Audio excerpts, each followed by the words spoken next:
ഉൽപ്പത്തി പുസ്തകം 6-ാം അധ്യായത്തിൽ ദൈവം മനുഷ്യനോടുള്ള ബന്ധത്തിൽ ഒരു കാര്യം പറഞ്ഞിരിക്കുന്ന നമുക്ക് കാണാനായിട്ട് കഴിയുന്നുണ്ട്. ഉൽപ്പത്തി പുസ്തകം 6-ാം അധ്യായം 5-ാം വാക്യം. അവിടെ നമ്മളിങ്ങനെ വായിക്കുന്നു: ഉൽപ്പത്തി 6:5.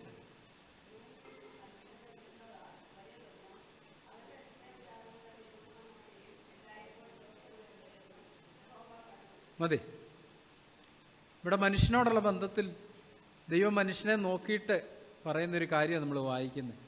എന്നാൽ മനുഷ്യൻ്റെ സൃഷ്ടിയോടുള്ള ബന്ധത്തിൽ നമുക്കറിയാം, 5 ദിവസം കൊണ്ട് ഏകദേശം എല്ലാം സൃഷ്ടിച്ചതിന് ശേഷം 6-ാം ദിവസമാണ് ദൈവം മനുഷ്യനെ സൃഷ്ടിച്ച്.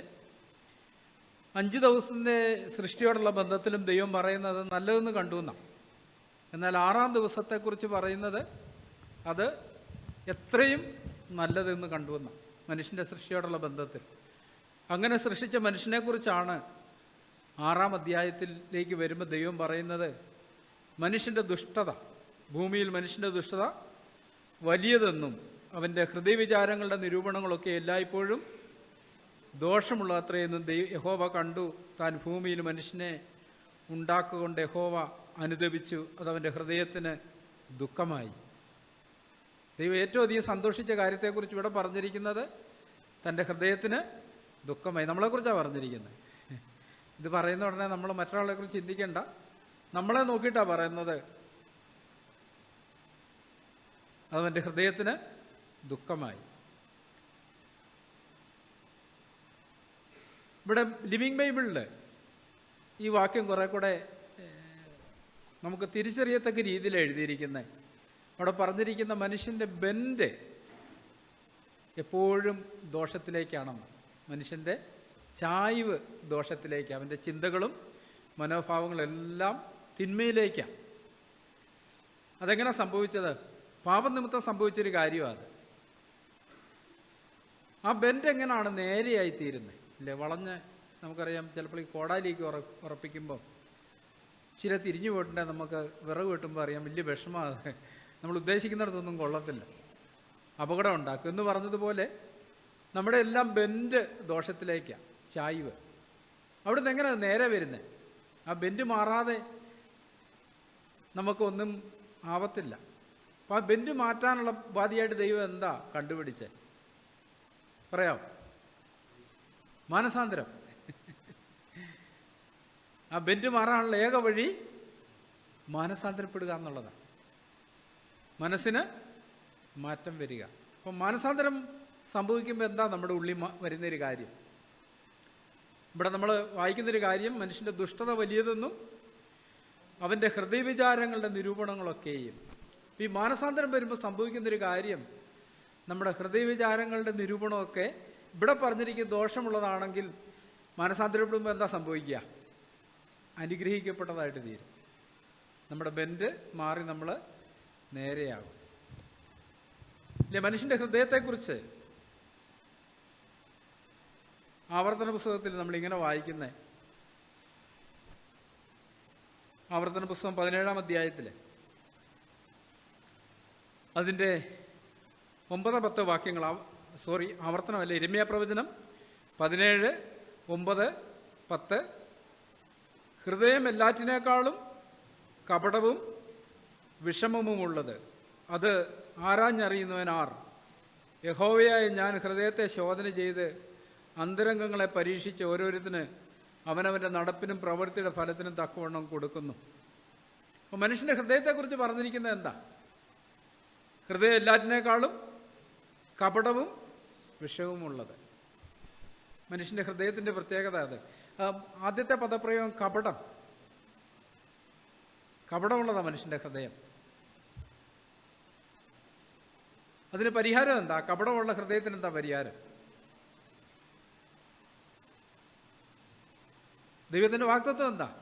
ഞാൻ നിങ്ങൾക്ക് പുതിയൊരു ഹൃദയവും പുതിയൊരു ആത്മാവിനെയും തരാം. ചതിമോഹങ്ങളാൽ വഷളായി പോകുന്ന പഴയ ഹൃദയത്തെ മാറ്റിയിട്ട് ദൈവാനുരൂപമായി സൃഷ്ടിക്കപ്പെട്ട പുതിയൊരു ഹൃദയം തരാം. ആ ഹൃദയത്തിൻ്റെ ആഗ്രഹം എന്താ? നമുക്കറിയാം, പഴയ ഹൃദയത്തിൻ്റെ ആഗ്രഹം എന്താ? പാപമാണ്. പഴയ ഹൃദയം എപ്പോഴും പാപത്തെ ആഗ്രഹിക്കുന്നതാണ്. എന്നാൽ പുതിയ ഹൃദയമോ ദൈവത്തെ ആഗ്രഹിക്കുന്നതാണ്.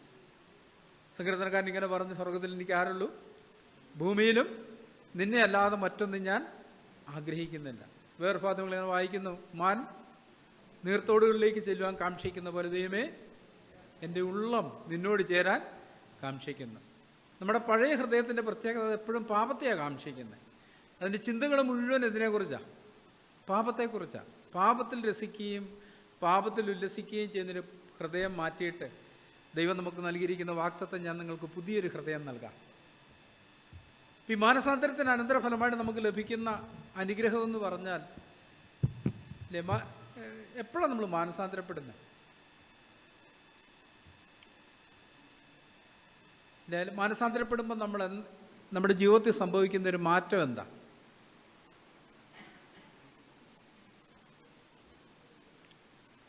മാനസാന്തരം ആരംഭിക്കുന്നത് നമ്മൾ കർത്താവിനെ കണ്ടുമുട്ടുന്നിടത്താണ്, ക്രൂശിലാണ്. എൻ്റെ പാപത്തിൻ്റെ പരിഹാരത്തിന് വേണ്ടിയിട്ടാണ് യേശു ക്രൂശിക്കപ്പെട്ടത്. പത്രോസ് അപ്പോസ്തലനെ കുറിച്ച് എങ്ങനെ എഴുതി? നാം പാപം സംബന്ധിച്ച് മരിച്ച് നീതിക്ക് ജീവിക്കേണ്ടതിന് വേണ്ടിയിട്ടാണ് അവൻ തൻ്റെ ശരീരത്തിൽ നമ്മുടെ പാപങ്ങളെ ചുമന്നുകൊണ്ട് ക്രൂശിമേ കയറിയത്.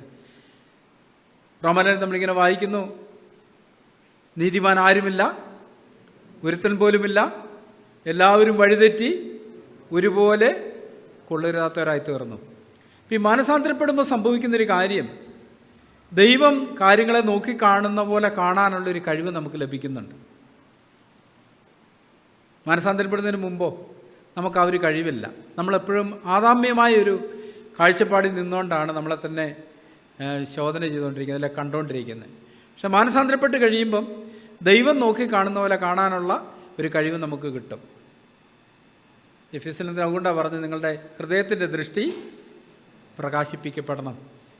ഈ പാപം നമ്മുടെ കാഴ്ച നഷ്ടപ്പെടുത്തിയ ഒന്നാണ്. ആ കാഴ്ച തിരികെ കിട്ടുന്ന നമ്മൾ മാനസാന്തരപ്പെടുമ്പോഴാണ്. അതിൻ്റെ അനന്തരഫലമായിട്ട് എന്താ നമ്മൾ സംഭവിക്കുന്നത്? ഒരു സമൂലമായ പരിവർത്തനം ആരംഭിക്കുന്നത്. കുറഞ്ഞ നമ്മൾ അതുകൊണ്ടാണ് വായിക്കുന്ന, ഒരു ക്രിസ്തുവിലായാൽ പുതിയ സൃഷ്ടിയാണ്, പഴയതെല്ലാം കഴിഞ്ഞുപോയി. അപ്പോൾ നമ്മൾ ശോധന ചെയ്യേണ്ട കാര്യം, ഈ ഒരു പുതിയ സൃഷ്ടിയുടെ തലത്തിലേക്ക് നമ്മൾ വന്നിട്ടുണ്ടോ എന്നുള്ളതാണ്. ഈ പുതിയ സൃഷ്ടിയെ സംബന്ധിച്ചിടത്തോളം ആരംഭിക്കുമ്പം ഒരു ശിശുവിനെ പോലെ ആരംഭിക്കുന്നത്. നമുക്കറിയാം, ഒരു കുഞ്ഞ് ജനിച്ച് വീഴുമ്പം അതിനെന്താ അറിയാവുന്നത്? എന്തെങ്കിലും അറിയാമോ? ആകെ കരയാനറിയാം, അല്ലേ? ആകെ കരയാനേ അറിയത്തില്ല, വേറൊന്നും അറിയത്തില്ല. പക്ഷേ ആ കുഞ്ഞ് വളരും തോറുമാണ് കാര്യങ്ങളൊക്കെ കാണാനും മനസ്സിലാക്കാനും ഗ്രഹിക്കാനും തിരിച്ചറിയാനൊക്കെ തുടങ്ങുന്നത്. എന്ന് പറഞ്ഞ പോലെ വീണ്ടും ജനിക്കുമ്പോൾ നമുക്ക് ലഭിക്കുന്ന, അല്ലെ മാനസാന്തരപ്പെടുമ്പോൾ ലഭിക്കുന്ന ഒരു നന്മ എന്ന് പറഞ്ഞാൽ, നമുക്ക് എന്തേ അറിയത്തുള്ളൂ? കരയാനേ അറിയത്തുള്ളൂ. എന്തിനെക്കുറിച്ച്? നമ്മുടെ പാപങ്ങളെക്കുറിച്ച് കരയാൻ. അങ്ങനത്തെ അനുഭവം നമ്മുടെയൊക്കെ ജീവിതത്തിൽ ഉണ്ടായിട്ടുണ്ടോ? ഉണ്ടോ? കർത്താവ്, ഞാൻ ഒരു മഹാപാപിയാണ് കർത്താവ്. നമ്മൾ പലപ്പോഴും പറയുന്ന പാപം ചെയ്തു എന്നുള്ളതല്ല, നേരെ മറിച്ച് എന്താ, ഞാനൊരു പാപിയാണെന്നുള്ളതാണ് അടിസ്ഥാന പ്രശ്നം. അല്ലേ? കയീൻ്റെ ഹാബേലിൻ്റെ യാഗത്തെക്കുറിച്ച് പറയുമ്പോൾ നമ്മളിങ്ങനെ വായിക്കുന്നത്, ദൈവം ഹാബേലിലും അവൻ്റെ യാഗത്തിലും പ്രസാദിച്ചു, കയീനിലും അവൻ്റെ യാഗത്തിലും പ്രസാദിച്ചില്ല. പ്രശ്നം ഇവിടെ കിടക്കുന്നത്, ആ വ്യക്തിയിലാണ് കിടക്കുന്നത്. അവൻ ചെയ്ത പ്രവൃത്തിയിലല്ല, ആ വ്യക്തിയിൽ. ആ വ്യക്തി അങ്ങനെ ആയതുകൊണ്ടാണ് ആ പ്രവൃത്തി ചെയ്തത്. എന്ന് പറഞ്ഞതുപോലെ നമ്മളെ സംബന്ധിച്ചുള്ള യാഥാർത്ഥ്യം, നമ്മൾ പാപികളാണെന്നുള്ളതാണ് നമ്മളെക്കുറിച്ചുള്ള യാഥാർത്ഥ്യം. അപ്പോസ്തലൻ പൗലോസ് അതിനെക്കുറിച്ച് ഇങ്ങനെ പറഞ്ഞു, എന്നിൽ എന്ന് വെച്ചാൽ എൻ്റെ ജഡത്തിൽ ഒരു നന്മയും വസിക്കുന്നില്ല, ഒന്നുമില്ല. നമ്മളെക്കുറിച്ചുള്ളൊരു അടിസ്ഥാന പ്രമാണം, അടിസ്ഥാന സത്യം അതാണ്. ഈ സത്യം നമ്മൾ തിരിച്ചറിയാത്തിടത്തോളം കാലം ദൈവത്തിന് നമ്മളെ സഹായിക്കാനായിട്ട് കഴിയത്തില്ല. ദൈവം ആരെ അന്വേഷിച്ചാണ് വന്നേ? യേശു ക്രിസ്തു പാപികളെ രക്ഷിപ്പാൻ ലോകത്തിൽ വന്നു എന്നുള്ളത് വിശ്വാസിയും ഏവരും അംഗീകരിപ്പാൻ യോഗ്യമായ വചനം തന്നെ. പാപികളെ അന്വേഷിച്ചാണ് വന്നേ. ഇല്ല, പല സാക്ഷ്യങ്ങളും ഞാൻ ശ്രദ്ധിക്കാറുണ്ട്. ഞാനൊരു ദൈവഭയമുള്ള കുടുംബത്തിൽ ജനിച്ചു വളർത്തപ്പെട്ടു, കാര്യമായ പാപമൊന്നും ചെയ്തില്ല. കർത്താവ് അങ്ങനെയുള്ളവരെ തേടിയല്ല വന്നേ. പിന്നെ ആരെ തേടിയാ വന്നേ? പാപികളെ തേടിയാ വന്നേ. എന്ന് പറയുമ്പോൾ എൻ്റെ അർത്ഥം എന്താ? ഞാൻ നീതിമാന്മാരെയല്ല, പാപികളെ അത്രേ മാനസാന്തരത്തിന് വിളിപ്പാൻ വന്നത്.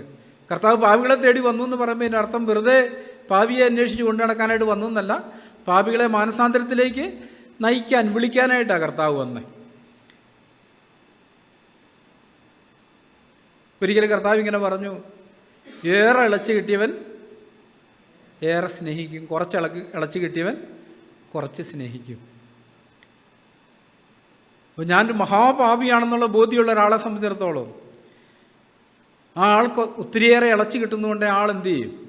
ദൈവത്തെ കൂടുതൽ സ്നേഹിക്കും. ഞാൻ വലിയ കുഴപ്പക്കാരനൊന്നും അല്ലായിരുന്നു എന്ന് പറയുന്ന ഒരാളോ, കർത്താവിനുള്ള അവൻ്റെ സ്നേഹവും അങ്ങനെ തന്നെയായിരിക്കും. പക്ഷേ കർത്താവിൻ്റെ കണ്ണുകൊണ്ട് നോക്കുമ്പം കർത്താവ് എന്താ പറയുന്നത്? നീതിമാൻ ആരുമില്ല, ഒരുത്തം പോലുമില്ല, എല്ലാവരും വഴിതെറ്റി ഒരുപോലെ. കർത്താവ് അതാ പറയുന്നത്. എപ്പോഴാണ് എൻ്റെ ജീവിതത്തിൽ ഒരു ദൈവിക രൂപാന്തരം ആരംഭിക്കുന്നതെന്ന് ചോദിച്ചാൽ ഞാനത് ഏറ്റു പറയാൻ തുടങ്ങുമ്പോഴാണ്. കർത്താവെ, ഞാൻ മഹാഭാവിയാണ്, എന്നിലൊരു നന്മയില്ല, ഞാനാണ് ഏറ്റവും വലിയ പാപി എന്ന് ഞാൻ കണ്ടെത്തുന്നിടത്തു നിന്നാണ് ദൈവിക പ്രവൃത്തി എൻ്റെ ഉള്ളിൽ ആരംഭിക്കുന്നത്. അല്ലാതെ ഞാൻ അങ്ങനെ അല്ലാന്ന് ചിന്തിക്കുന്നിടത്ത്, വലിയ കുഴപ്പക്കാരനൊന്നും അല്ലാന്ന് ചിന്തിക്കുന്നിടത്ത് ദൈവത്തിന് നിൻ്റെ ജീവിതത്തിൽ കാര്യമായിട്ടൊന്നും ചെയ്യാനായിട്ട് കഴിയത്തില്ല. ഇപ്പം ദൈവം കാര്യങ്ങളെ നോക്കി കാണുന്ന പോലെ കാണുക എന്ന് പറഞ്ഞാൽ അതിൻ്റെ അർത്ഥം എന്താ?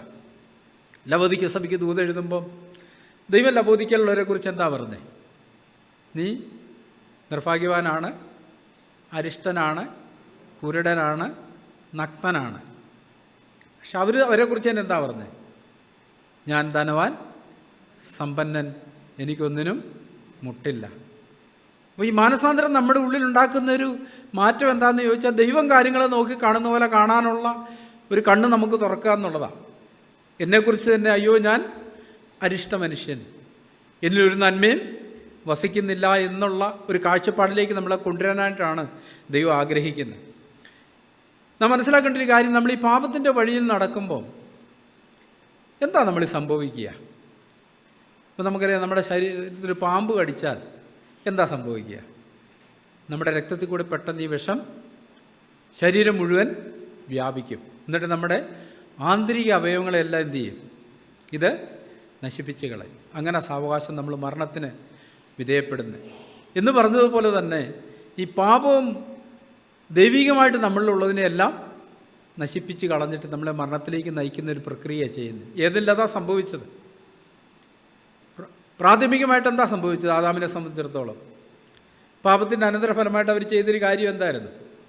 ഒന്നാമത് തങ്ങൾക്ക് വേണ്ടി തന്നെ ഒരു വസ്ത്രം, ഇല്ലേ, അത്തിയില കൊണ്ടൊരു വസ്ത്രം തുന്നാനായിട്ട് ശ്രമിച്ച് അവർ പോയി ഒളിച്ചിരിക്കുന്നൊരു പ്രക്രിയ ആരംഭിച്ച് ദൈവത്തെ അഭിമുഖീകരിക്കാനുള്ള അവരുടെ ധൈര്യം നഷ്ടപ്പെട്ടു. ആന്തരികമായിട്ട് ആത്മാവിൽ മരണം വ്യാപരിച്ചതിൻ്റെ അനന്തരഫലമായിട്ട് സംഭവിച്ചൊരു കാര്യമാണ്. നമ്മളോടുള്ള ബന്ധത്തിൽ ഇതൊരു യാഥാർത്ഥ്യമാണ്. നമ്മുടെ കണ്ണുകൾ യഥാർത്ഥത്തിൽ നന്നായിട്ട് ആത്മീയമായിട്ട് തുറക്കപ്പെട്ടവരാണെങ്കിൽ നമ്മുടെ ഉള്ളിൽ ദൈവഭയം വർദ്ധിച്ചു വന്നുകൊണ്ടേയിരിക്കും. നമുക്കറിയാം, ജഡം കൊണ്ട് നമുക്ക് ദൈവത്തിൽ നിൽക്കാനുള്ള ശ്രമമൊക്കെ നടത്താനായിട്ട് പറ്റും. ജഡം കൊണ്ട് കർത്താവെ, ഞാൻ നിന്നെ സ്തുതിക്കുന്നു, മഹത്വപ്പെടുത്തുന്നു, ആരാധിക്കുന്നു, ഇങ്ങനെ ഒത്തിരി വാക്കുകളൊക്കെ നമുക്ക് പറയാൻ പറ്റും. പക്ഷെ നമ്മുടെ ഹൃദയവും ദൈവവുമായിട്ട് യാതൊരു ബന്ധവും ഉണ്ടായിക്കോണമെന്നില്ല. ഇപ്പം നമ്മൾ ദൈവമുള്ളൊരു ബന്ധത്തിലാണെങ്കിൽ സംഭവിക്കുന്നൊരു കാര്യം, നമ്മൾ പാപത്തെ വിട്ട് ഓടാനായിട്ട് തുടങ്ങും. പാപത്തെ വിട്ട് ഓടുക എന്ന് പറഞ്ഞാൽ എന്താ അർത്ഥം? പലപ്പോഴും നമ്മൾ പാപത്തെ, നമ്മുടെ ആന്തരിക കണ്ണുകൾ ശരിക്കും പ്രകാശിക്കപ്പെടാത്തത് കൊണ്ട് നമുക്ക് പാപത്തെ അതായിരിക്കും വണ്ണം കാണാനായിട്ട് പലപ്പോഴും കഴിയാറില്ല. അല്ലേ? പഴയ നിയമ കാലഘട്ടത്തിൻ്റെ ഒരു പ്രത്യേകത ശരിയുടെയും തെറ്റിൻ്റെ ഒരു പ്രമാണമായിരുന്നു അവിടെ ഉണ്ടായിരുന്നത്. പുതിയ നിയമത്തിലേക്ക് വരുമ്പോഴോ ജീവൻ്റെയും മരണത്തിൻ്റെ ഒരു പ്രമാണമായിട്ട് മാറുന്നുണ്ട്. ശരിയുടെയും തെറ്റിൻ്റെ പ്രമാണത്തിൻ്റെ പ്രത്യേകത എന്താ? ആ പ്രമാണം ആ കാലഘട്ടത്തിൽ ദൈവത്തെ അറിയുന്നു എന്ന് അവകാശപ്പെട്ടിരുന്ന പരീശന്മാരെ, ശാസ്ത്രിമാരെയൊക്കെ എങ്ങോട്ടാണ് എത്തിച്ച്? ഹൃദയകാഠിന്യത്തിലേക്ക്, അല്ലേ? കർത്താവ് വരെ അഭിമുഖീകരിച്ചപ്പോഴൊക്കെ കർത്താവ് വാ വിളിച്ചാൽ എന്താ പറയുന്നത്? നിങ്ങൾക്ക് അയ്യോ കഷ്ടം. എന്താ അങ്ങനെ സംഭവിക്കാൻ കാര്യം എന്താ? ആ കാലഘട്ടത്തിൽ യുവജനം നന്നായിട്ട് അറിയുകയും പഠിക്കുകയും മറ്റുള്ളവരെ പഠിപ്പിക്കുകയും ചെയ്തുകൊണ്ടിരുന്ന പരീശന്മാരോടുള്ള ബന്ധത്തിൽ കർത്താവ് അവരുമായിട്ട് നിരന്തരമായൊരു സംഘർഷത്തിലായിരുന്നു. ചില സമയത്ത് പരീശന്മാരിൽ ചിലരൊക്കെ കർത്താവിനെ ഭക്ഷണത്തിന് വീട്ടിലോട്ട് വിളിച്ചിട്ടുണ്ട്. വീട്ടിൽ ചെന്ന് ഭക്ഷണത്തിരിക്കുമ്പം അവനോട് പറയും, നിനക്ക് അയ്യോ, ഒരു മയോ ഇല്ലാണ്ട് ഇല്ലേ? സാധാരണ നമ്മളാണെങ്കിൽ ആരെങ്കിലും നമ്മളൊരു വിരുന്ന് വിളിച്ചാൽ നമ്മൾ അവിടെ പോയിട്ട് അങ്ങനെയൊക്കെ പറയുമോ? നമ്മൾ കഴിയുന്നൊന്നും പറയാണ്ട് രക്ഷപ്പെടുത്തേ ഉള്ളൂ. പക്ഷേ കർത്താവ് പറഞ്ഞു, നിങ്ങൾക്കയ്യോ, നിനക്കയ്യോ കഷ്ടം. എന്താ അതിൻ്റെ കാരണം? എന്താ? നമുക്ക് പറ്റാവുന്ന ഒരു അപകടമാണ്. അവർ വചനത്തെ അറിഞ്ഞു, പക്ഷെ ദൈവത്തെ അറിഞ്ഞില്ല. ഇല്ല, കർത്താവ് തന്നെ അവരോട് പറഞ്ഞു, നിങ്ങൾ തിരുവെഴുത്തുകളെ ശോധന ചെയ്യുന്നു, അവയിൽ നിത്യജീവനുണ്ടെന്ന് നിങ്ങൾ നിരൂപിക്കുന്നു. ഈ തിരുവെഴുത്തുകളെല്ലാം എന്നെക്കുറിച്ച് സാക്ഷ്യം പറയുന്നു, പക്ഷെ ജീവൻ പ്രാപിക്കാനായിട്ട് എൻ്റെ അടുക്കൽ വരുവാൻ നിങ്ങൾക്ക് മനസ്സില്ല. അവർ തിരുവെഴുത്തുകളുമായുള്ളൊരു അറിവിൽ, തിരുവെഴുത്തിൻ്റെ അറിവിൽ ആ ഒരു തലത്തിലാണ് നിന്നെ. അവരൊരിക്കലും കർത്താവിലേക്ക് ചെന്നിട്ടില്ല. ഇനിയിപ്പോൾ നമ്മൾ കോഴിക്കോടിനൊക്കെ പോകുമ്പം പഠനം തുടങ്ങുന്നതിന് കുറച്ച് പുറത്തായിട്ട് കോഴിക്കോടെന്നൊരു ബോർഡ് കാണാം.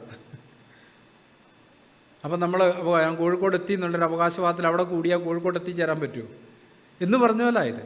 തിരുവെഴുത്തുകളെ ശോധന ചെയ്യും, തിരുവെഴുത്തുകളെക്കുറിച്ചൊക്കെ അറിയാം, പക്ഷേ തിരുവെഴുത്തുകൾ എങ്ങോട്ടാണ് വിരഞ്ഞുകൊണ്ടെന്നേ? കർത്താവിലേക്ക്. പക്ഷേ കർത്താവിൻ്റെ അടുക്ക് ചെല്ലാനായിട്ട് പറ്റുന്നില്ലേ? ഇപ്പം നമ്മൾ കർത്താവിൻ്റെ അടുക്ക് ചെന്നു എന്നുള്ളതിൻ്റെ തെളിവെന്താ? തിരുവെഴുത്തുകൾക്ക് അപ്പുറത്തായിട്ട് നമ്മൾ കർത്താവിനെ അറിയാൻ തുടങ്ങി എന്നുള്ളതിൻ്റെ ലക്ഷണം എന്താ? പറയാം. ദൈവത്തെ അറിയുന്നവരുടെ ജീവിതത്തിൽ സംഭവിക്കുന്നൊരു കാര്യം, ദോഷം വിട്ട് അകലാൻ തുടങ്ങും, പാപം വിട്ട് അകലാൻ തുടങ്ങും. മത്സരവും ശാഠ്യവും കയ്പും ഇതൊക്കെ വിട്ട് മാറാനായിട്ട് തുടങ്ങും. നമ്മളത് വിട്ട് മാറുന്നില്ലെങ്കിൽ അത് കാണിക്കും നമ്മൾ ദൈവത്തെ ഇതുവരെ അറിഞ്ഞിട്ടില്ല. നമുക്ക് വചനം അറിയാം, സത്യമാണ്, പക്ഷെ നമുക്ക് ദൈവത്തെ അറിയത്തില്ല. ഈ വചനം നമ്മളെ ദൈവത്തെങ്കിലേക്കാണ് നയിക്കുന്നത്, പക്ഷെ നമുക്കൊരിക്കലും ദൈവത്തെങ്കിൽ എത്തിച്ചേരാനായിട്ട് കഴിയത്തില്ല.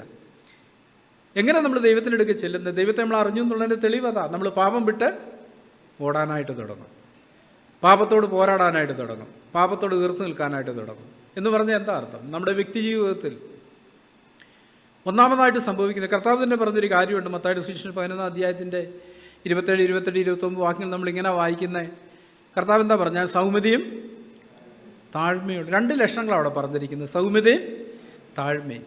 ഇപ്പോൾ ഒരാൾക്ക് താഴ്മയുണ്ട് എന്നുള്ളതിൻ്റെ തെളിവെന്താ? ലക്ഷണം എന്താ? നമുക്ക് നമ്മുടേതായ കാഴ്ചപ്പാടുണ്ട് താഴ്മയെക്കുറിച്ച്, പക്ഷെ ദൈവം താഴ്മ എന്ന് പറയുമ്പം അതിവ്യത്യസ്തമായിരിക്കും. ഇല്ല, ഏറ്റവും ഈ ഭൂമുഖത്ത് നടന്നിരുന്നതിൽ ഏറ്റവും താഴ്മയുള്ള മനുഷ്യനാരായിരുന്നു? കർത്താവായിരുന്നു. ഏറ്റവും സൗമ്യനായ മനുഷ്യനെന്ന് ദൈവം മോശയെക്കുറിച്ച് പറയുന്നുണ്ട്, പക്ഷെ ഏറ്റവും താഴ്മയുള്ളതാരായിരുന്നു? കർത്താവായിരുന്നു. ഇപ്പം നമുക്ക് താഴ്മ എന്ന് പറഞ്ഞാൽ നമ്മളെന്താ ചിന്തിക്കാറുള്ളത്? താഴ്മയുള്ള ഒരാളാന്ന് പറയുമ്പോൾ നമ്മളെങ്ങനെ ആളെ കാണുന്നത്? ഇങ്ങനെ പാത്ത് പതുങ്ങിയൊക്കെ നടക്കുന്ന ഒരാളെക്കുറിച്ചാണ് നമ്മൾ പലപ്പോഴും താഴ്മയുള്ള ആളാന്ന് പറയുന്നത്. പക്ഷെ കർത്താവ് ഒരിക്കലും അങ്ങനെ ആയിരുന്നില്ല. ആയിരുന്നില്ല. കർത്താവ് ഏറ്റവും താഴ്മയുള്ള ആളായിരുന്നിട്ടും കർത്താവ് ദേവാലയത്തിനുള്ളിൽ ദൈവത്തിന് വിരുദ്ധമായ കാര്യങ്ങളൊക്കെ കണ്ടപ്പോൾ എന്താ ചെയ്തേ? ഇല്ല, ഒരിക്കൽ ദേവാലയത്തിൽ ചെന്നിട്ട് എന്ത് ചെയ്തു? കയറുകൊണ്ടൊരു ചമ്മട്ടി ഉണ്ടാക്കി വിൽക്കുന്നവരെയും വാങ്ങുന്നവരെയും എല്ലാം കൂടെ ദേവാലയത്തിൽ നിന്ന് പുറത്താക്കി. താഴ്മയുള്ള ഒരാളങ്ങനെ ചെയ്യുമോ? അപ്പം നമ്മുടെ താഴ്മ എന്ന് പറയുന്നത് പലപ്പോഴും തെറ്റായൊരു കാഴ്ചപ്പാടിൽ നിന്ന് വരുന്നതാണ്. അതുകൊണ്ടാണ് ഞാൻ പറഞ്ഞത്, നമ്മുടെ ഈ ബെൻഡ് ശരിയാകുമ്പോൾ, മാനസാന്തരപ്പെടുമ്പം ദൈവം ചിന്തിക്കുന്ന പോലെ, ദൈവം കാണുന്ന പോലെ കാര്യങ്ങളെ നോക്കിക്കാണാനായിട്ട് തുടങ്ങുന്നു എന്നുള്ളതാണ് നമ്മുടെ പ്രത്യേകത. ഈ പാപത്തോടുള്ള ബന്ധത്തിൽ നാം മനസ്സിലാക്കേണ്ട ഒരു കാര്യം, പാപത്തിൻ്റെ വേരുകൾ നമ്മളിൽ ആഴത്തിൽ ഇറങ്ങിയിട്ടുണ്ട്. നമ്മൾ മാനസാന്തരപ്പെടുമ്പോൾ സംഭവിക്കുന്നൊരു കാര്യം എന്താ? ഞാൻ എപ്പോഴും താരതമ്യപ്പെടുത്താറുള്ളൊരു കാര്യമുണ്ട്. വിവാഹത്തിൻ്റെ സമയത്തൊരു ഉടമ്പടി ചെയ്യാറുണ്ട്, ഉഭയസമ്മതം, അങ്ങോട്ടും ഇങ്ങോട്ടും. ഭാര്യ ഭർത്താവിനോട് എന്താ പറയുന്നത്? ഞാൻ നിങ്ങളെ സ്നേഹിച്ചും ബഹുമാനിച്ചും അനുസരിച്ചും കീഴടങ്ങിയിരുന്നു കൊള്ളാമെന്ന് വാഗ്ദത്തം ചെയ്യുന്നു. ഏതേലും ചെയ്തിട്ടാണോ അത് പറയുന്നത്?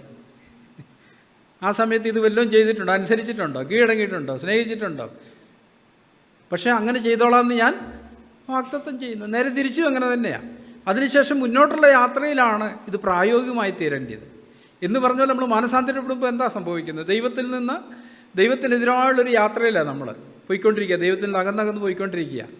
പെട്ടെന്നൊരു ദിവസം നമ്മൾ കർത്താവായിട്ട് കണ്ടുമുട്ടുന്നു, നമ്മൾ നിന്നു. ആ പോകുന്ന വഴിയിൽ അവിടെ നിന്നിട്ട് എന്ത് ചെയ്തു? നേരെ തിരിഞ്ഞേ ഉള്ളൂ. തിരിഞ്ഞുള്ള നടപ്പിൽ എന്താ സംഭവിക്കുന്നത്? ഈ നടപ്പിലാണ് മാനസാന്തരത്തിൻ്റെ ഫലങ്ങൾ വെളിപ്പെട്ട് വരാൻ തുടങ്ങുന്നത്. കർത്താവ് വന്നതിൻ്റെ ഉദ്ദേശം ബാഹ്യമായൊരു മാനസാന്തരമായിരുന്നില്ല, നേരെ മറിച്ച് ആന്തരികമായിട്ട് ഹൃദയത്തിൽ വരുന്നൊരു മാറ്റത്തെക്കുറിച്ചാണ് കർത്താവ് പറഞ്ഞുകൊണ്ടിരുന്നത്. വേരോടെ രൂപാന്തരപ്പെടുത്തുന്നൊരു പ്രക്രിയയെക്കുറിച്ചാണ് പറഞ്ഞുകൊണ്ടിരുന്നത്. കർത്താവ് തന്നെ ഈ ഭൂമിയിലായിരുന്നപ്പോൾ പറഞ്ഞൊരു കാര്യമുണ്ട്. പരീശന്മാരെയൊക്കെ നോക്കിയിട്ട് പറഞ്ഞു, നിങ്ങൾ വെള്ള തേച്ച ശവക്കല്ലറകൾക്ക് തുല്യം, പുറമേ നോക്കിയാൽ നിങ്ങൾ അഴകായിട്ടിരിക്കുന്നു, ഉള്ളിലോ ചീഞ്ഞു നാറുന്ന ശവക്കല്ലറകൾക്ക് തുല്യം എന്ന് പറഞ്ഞാൽ എന്താ അർത്ഥം? പുറമേ നിങ്ങൾ നീതിമാന്മാരാണ്, പക്ഷെ ഉള്ളിലോ നിങ്ങൾ പാപത്തിലാണ് ജീവിക്കുന്നത്. ഈ മാനസാന്തരത്തിൻ്റെ വഴിയെന്ന് പറയുമ്പോൾ നമ്മുടെ പാപത്തിൻ്റെ ആഴത്തിലുള്ള വേര് നമ്മൾ കണ്ടെത്തുന്നതാണ്. കർത്താവ് അതുകൊണ്ടാണ് പറഞ്ഞത്, അങ്ങനെ തന്നെ ഒരുവൻ തന്നെത്താൻ ത്യജിച്ച് നാൾതോറും തൻ്റെ ക്രൂശെടുത്ത് എന്നെ അനുഗമിക്കുന്നില്ലെങ്കിൽ അവന് എനിക്ക് കൊള്ളാവുന്നവൻ അല്ല. ഈ പാപത്തിൻ്റെ വേര് നമ്മുടെ സ്വയത്തിലാണ് കിടക്കുന്നത്. അപ്പോൾ ദൈവം ചെയ്യുന്നൊരു പ്രവൃത്തി എന്ന് പറഞ്ഞാൽ ഈ സ്വയത്തെ നശിപ്പിക്കാനായിട്ടാണ്. ഈ സ്വയം എന്ന് പറഞ്ഞാൽ എന്താ ഈ സ്വയം എന്ന് പറഞ്ഞാൽ? ഞാൻ അല്ലേ? എന്താ അത്? ഈ ഞാൻ എന്ന് പറയുന്ന ആരാ? നമ്മളെ തന്നെ നമ്മൾ പാപത്തിൻ്റെ വഴി നടന്നുകൊണ്ടിരുന്നപ്പം നമ്മളെ ആരെങ്കിലും കുറ്റപ്പെടുത്തിയാൽ, വെല്ലുവിളിച്ചാൽ നമ്മൾ എന്ത് ചെയ്യുമായിരുന്നു? പ്രതികരിക്കുമായിരുന്നു. തിരിച്ചടിക്കും, പ്രതികരിക്കും അല്ലേ? നമ്മളെ ശപിച്ചാൽ നമ്മൾ എന്ത് ചെയ്യും? തിരിച്ച് ശപിക്കും. അതേസമയം ഈ സ്വയം തകർക്കപ്പെട്ടൊരു മനുഷ്യൻ്റെ പ്രത്യേകത എന്താ? തെറ്റായിട്ട് കുറ്റപ്പെടുത്തപ്പെടുമ്പം അവന് പ്രതികരണങ്ങളില്ല. സ്വയം തകർന്നുകൊണ്ടുള്ള ലക്ഷണമാണ്. അവനെ പുകഴ്ത്തിയാലും അവൻ പ്രതികരിക്കത്തില്ല, അവനെ താഴ്ത്തിയാലും അവൻ പ്രതികരിക്കത്തില്ല, നന്മ പറഞ്ഞാലും പ്രതികരിക്കത്തില്ല. എന്താ അതിൻ്റെ കാരണം? നമ്മളിൽ നന്മയില്ല, പിന്നെ നമ്മൾ എന്തെങ്കിലും നന്മയുണ്ടത് എവിടുന്ന് കിട്ടിയതാ? കർത്താവിൽ വസിച്ചതിൻ്റെ അനന്തരഫലമായിട്ട് കിട്ടിയതാ. അതുകൊണ്ട് തന്നെ പ്രശംസ എങ്ങോട്ടാണ് പോകുന്നത്? കർത്താവിലേക്കാണ് പോകേണ്ടത്. അതേസമയം നാം ആദാമ്യമായതിൽ ജീവിച്ചിരുന്ന കാലഘട്ടത്തിൽ പ്രശംസയെല്ലാം ആർക്കാണ് വേണ്ടിയത്? നമുക്ക് തന്നെയാണ് വേണ്ടി. അംഗീകാരവും പ്രശംസയും പുകഴ്ചയെല്ലാം നമ്മളാണ് ആഗ്രഹിക്കുന്നത്. അത് നമ്മളാണ് എടുത്തുകൊണ്ടിരുന്നത്. മഹത്വമെല്ലാം നമുക്കുള്ളതായിരുന്നു. പക്ഷേ നമ്മൾ തിരിഞ്ഞു നടക്കാൻ തുടങ്ങിയതിന് ശേഷം സംഭവിക്കുന്നൊരു കാര്യമെന്ന് പറയുന്നത്, അവിടെ നമുക്ക് നമ്മളെക്കുറിച്ച് തന്നെ അറിയാം, എന്നിൽ ഒരു നന്മയും ഇല്ല. ഇപ്പം എന്നെക്കുറിച്ച് എന്തെങ്കിലും നന്മ പറയുന്നുണ്ടേൽ, അല്ലെങ്കിൽ ഇന്ന് എന്തെങ്കിലും ഒരു നന്മ എന്നിലുണ്ടെങ്കിൽ അത് എവിടുന്ന് കിട്ടിയതാണ്? ഞാൻ കർത്താവിൽ വസിക്കുന്നതിൻ്റെ അനന്തരഫലമായിട്ട് എനിക്ക് ലഭിച്ചതാണ് നന്മ. അപ്പം അതിൻ്റെ പ്രശംസ ആർക്കാണ് പോകുന്നത്? കർത്താവിനാ പോകേണ്ടിയേ. പക്ഷെ നമ്മളെങ്ങനാണോ? അല്ല. ആ പ്രശംസ ആഗ്രഹിക്കുന്നതാണ് ഈ സ്വയം എന്ന് പറയുന്നത്. ആ അംഗീകാരം ആഗ്രഹിക്കുന്നത്. ഇപ്പം നമ്മൾ പലപ്പോഴും പറയാറുണ്ടല്ലോ, എന്നെ അപമാനിച്ചു. ഗലാത്യയിലെ 4 തോന്നുന്നു അപ്പോസ്തലൻ പൗലോസ് ഇങ്ങനെ പറഞ്ഞു, ഞാൻ ക്രിസ്തുവിനോട് ക്രൂശിക്കപ്പെട്ടിരിക്കുന്നു, ഇനി ജീവിക്കുന്നത് ഞാനല്ല, പിന്നെ ആരാ? ക്രിസ്തു എന്നിൽ ജീവിക്കുന്നത്. അപ്പോൾ ക്രിസ്തു എന്നിൽ ജീവിക്കുമ്പം എന്നെ ആർക്കെങ്കിലും അപമാനിക്കാൻ പറ്റുമോ? എന്നെ പ്രശംസിക്കാനും പറ്റത്തില്ല, അപമാനിക്കാനും പറ്റത്തില്ല. കാരണം എന്താ? അതെല്ലാം ക്രിസ്തുവിലേക്കാണ് പോകുന്നത്. നമ്മളൊരു ഭാഗത്ത് ഇങ്ങനെ വായിക്കുന്നുണ്ട്, നിന്നെ നിന്ദിക്കുന്ന നിന്ന എൻ്റെ മേൽ വീണിരിക്കുന്നു. ഒരു ക്രിസ്തുവിലായാലും പുതിയ സൃഷ്ടിയാണ്. ആ പുതിയ സൃഷ്ടിയോടുള്ള ബന്ധത്തിൽ അതേതിലാണ് സന്തോഷിക്കുന്നത്? അപ്പോസ്തലൻ പൗലോസ് തൻ്റെ സാക്ഷ്യം പറയുന്നുണ്ട്, പലവട്ടം പട്ടിണി, ഉപദ്രവം, നിന്ന, പഴി, അടി. ശരിക്കും പുതിയ സൃഷ്ടി ഇങ്ങനെയുള്ള കാര്യങ്ങളിലാണ് വളരുന്നത്. തിരിച്ചുള്ള തലങ്ങളിലാണ് അവൻ്റെ വളർച്ച. പക്ഷേ പഴയ സൃഷ്ടി എവിടെയാണ് വളരുന്നത്? അനുകൂല സാഹചര്യങ്ങളിലാണ് വളർന്നു വരുന്നത്. എല്ലാവരും പ്രശംസിക്കുമ്പം പഴയ സൃഷ്ടി വളരെ സന്തോഷവാനാണ്. പക്ഷെ പുതിയ സൃഷ്ടിയോ? കർത്താവ് പറഞ്ഞ് എല്ലാവരും നിങ്ങളെ പ്രശംസിച്ച് പറയുമ്പോൾ നിങ്ങൾക്ക് അയ്യോ കഷ്ടം. അപ്പം നമ്മൾ സ്വരസ്വരമായി നമ്മളെ തന്നെ ശോധന ചെയ്യേണ്ടത് നമുക്ക് ആ ഒരു മാറ്റം സംഭവിച്ചിട്ടുണ്ടോ ഇല്ലയോ എന്നുള്ളതാണ്. ഉണ്ടോ നമ്മുടെ ഉള്ളിൽ അങ്ങനെ ഒരു മാറ്റം സംഭവിച്ചിട്ടുണ്ടോ? അത് പറയുമ്പോൾ നമ്മുടെ ആദ്യം മാറ്റം വരുന്നത് എവിടെയാണ്? മനോഭാവത്തിലാണ് മാറ്റം വരുന്നത്. നമ്മുടെ കാഴ്ചപ്പാടിലാണ് ആദ്യം വ്യത്യാസം വരുന്നത്. അതുകൊണ്ടാണ് റോമർ 12 നമ്മളോട് പറയുന്നത്, മനസ്സ് പുതുക്കി രൂപാന്തരപ്പെടാൻ. പുതുക്കപ്പെട്ടൊരു മനസ്സിനെ സംബന്ധിച്ചിടത്തോളം നമ്മളെക്കുറിച്ച് ഇല്ലാത്തൊരു കാര്യം ഒരാൾ പറഞ്ഞെന്ന് കേൾക്കുമ്പം നമുക്കൊരു പുതുക്കപ്പെട്ട മനസ്സുണ്ടെങ്കിൽ നമുക്ക് എന്താ തോന്നുന്നത്? സന്തോഷം.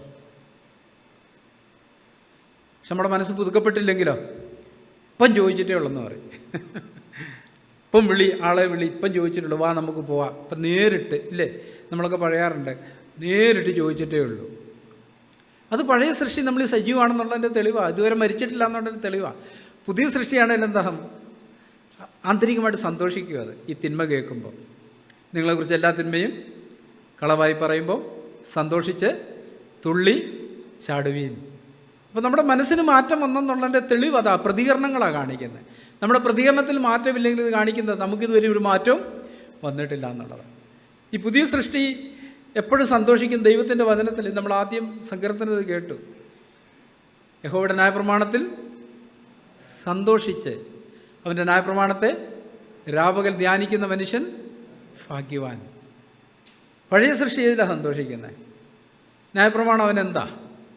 ദൈവജനം പഴയ സൃഷ്ടിക്ക് ദൈവജനത്തോട് ഭയങ്കര ശത്രുതയാണ്. അത് കേൾക്കാൻ തുടങ്ങുമ്പോൾ ഉറങ്ങാൻ തുടങ്ങും. അത് കേൾക്കുന്നേ ഇഷ്ടമല്ല. പാട്ടും അങ്ങനത്തെ പരിപാടിയൊക്കെ വലിയ സന്തോഷമാണ്. പക്ഷെ വചനം കേൾക്കാൻ തുടങ്ങുമ്പോൾ പയ്യെ കണ്ണടയാൻ തുടങ്ങും.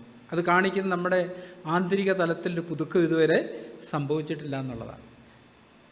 അത് ഞാൻ പറയുമ്പം ചില സമയത്തൊക്കെ നമ്മൾ ഉറങ്ങുമ്പോൾ അതിനെ കുറ്റപ്പെടുത്താൻ പറ്റത്തില്ല. ചിലപ്പം നമ്മൾ സാധാരണയ്ക്ക് വിരുദ്ധമായിട്ട് ചില രാത്രി ഉറങ്ങാതിരിക്കുകയൊക്കെ ചെയ്താൽ ചിലപ്പം ഒരു മീറ്റിംഗ് വന്ന് നമ്മൾ ഉറങ്ങിപ്പോയിരിക്കും. പക്ഷെ സ്ഥിരമായിട്ട് എല്ലാ ദിവസങ്ങളിലും ദൈവവചനം കേൾക്കാൻ തുടങ്ങുമ്പം നമുക്കൊരു മടുപ്പും മന്ദതയൊക്കെ വരുന്നെങ്കിൽ നമ്മെ തന്നെ ശോധന ചെയ്യണം. എവിടെയോ കാര്യമായൊരു പ്രശ്നമുണ്ട്.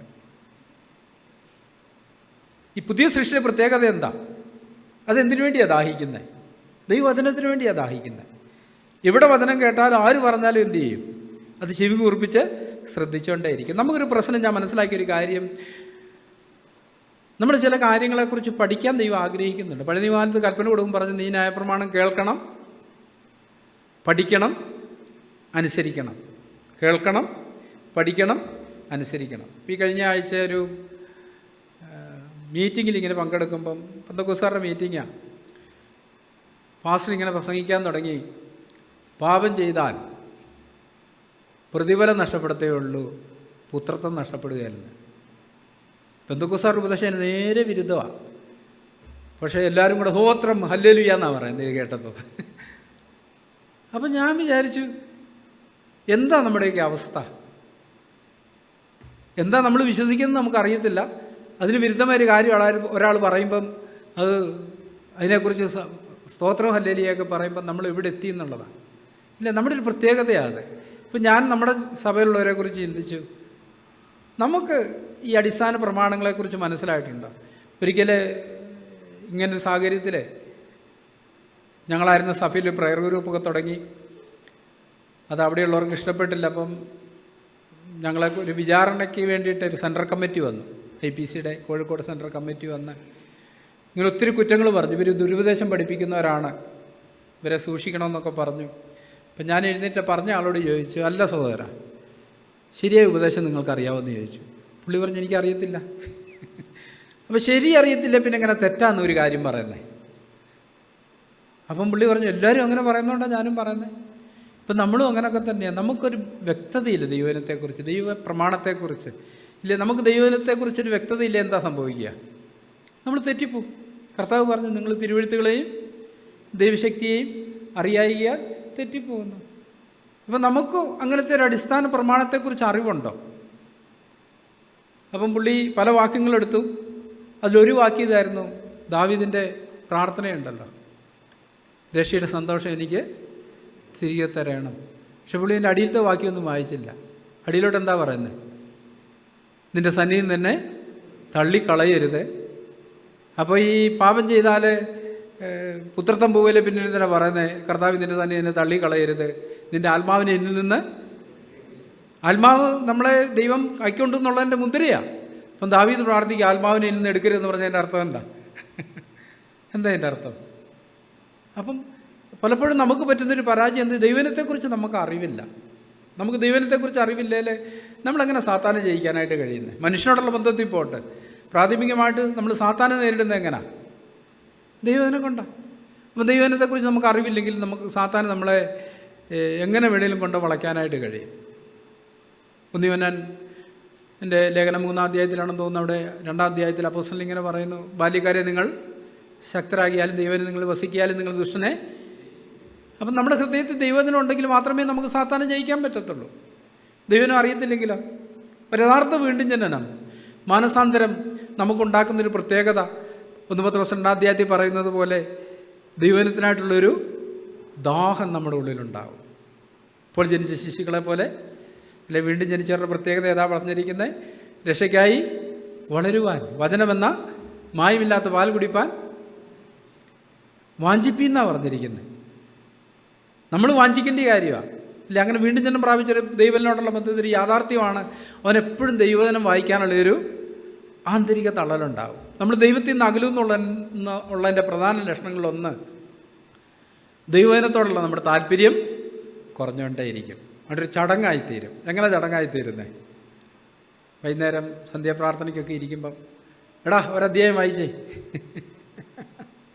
ഒരധ്യായം വായിച്ചു, പ്രാർത്ഥിച്ച് അവസാനിപ്പിച്ചു. വായിച്ച എന്നാന്നുള്ളതിനെക്കുറിച്ച് ഒരു ഇതും കാണത്തില്ല. അതൊരു ചടങ്ങെന്ന് പറഞ്ഞാൽ അതാ. അങ്ങനാണോ ആവർത്തന പുസ്തകത്തിൽ ദൈവം കൽപ്പന കൊടുത്തവൻ പറഞ്ഞേ? നീ എന്തു ചെയ്യണം? അകത്ത് വരുമ്പം, പുറത്ത് പോകുമ്പം, ഇരിക്കുമ്പം, എഴുന്നേൽക്കുമ്പം എപ്പോഴും എന്തു ചെയ്യണം? ഇതിനെക്കുറിച്ച് സംസാരിക്കണം. ഈ വചനത്തെക്കുറിച്ച് സംസാരിക്കണം. നിൻ്റെ മക്കൾക്കത് ഉപദേശിച്ചു കൊടുക്കണം. നിൻ്റെ നെറ്റിമേൽ ഒരടയാളമായിട്ട് പട്ടമായിട്ട് കെട്ടണം. ഇല്ലേ എന്ന് പറഞ്ഞാൽ എന്താ അർത്ഥം? ഈ മനുഷ്യനെ എപ്പം കണ്ടാലും അവൻ്റെ വായിൽ നിന്ന് എന്താ വരുന്നത്? ദൈവവചനം. രണ്ടുപേരും തമ്മി കാണുമ്പോഴോ അല്ല സംസാരിക്കുമ്പോഴോ ദൈവവചനം. അങ്ങനാണോ?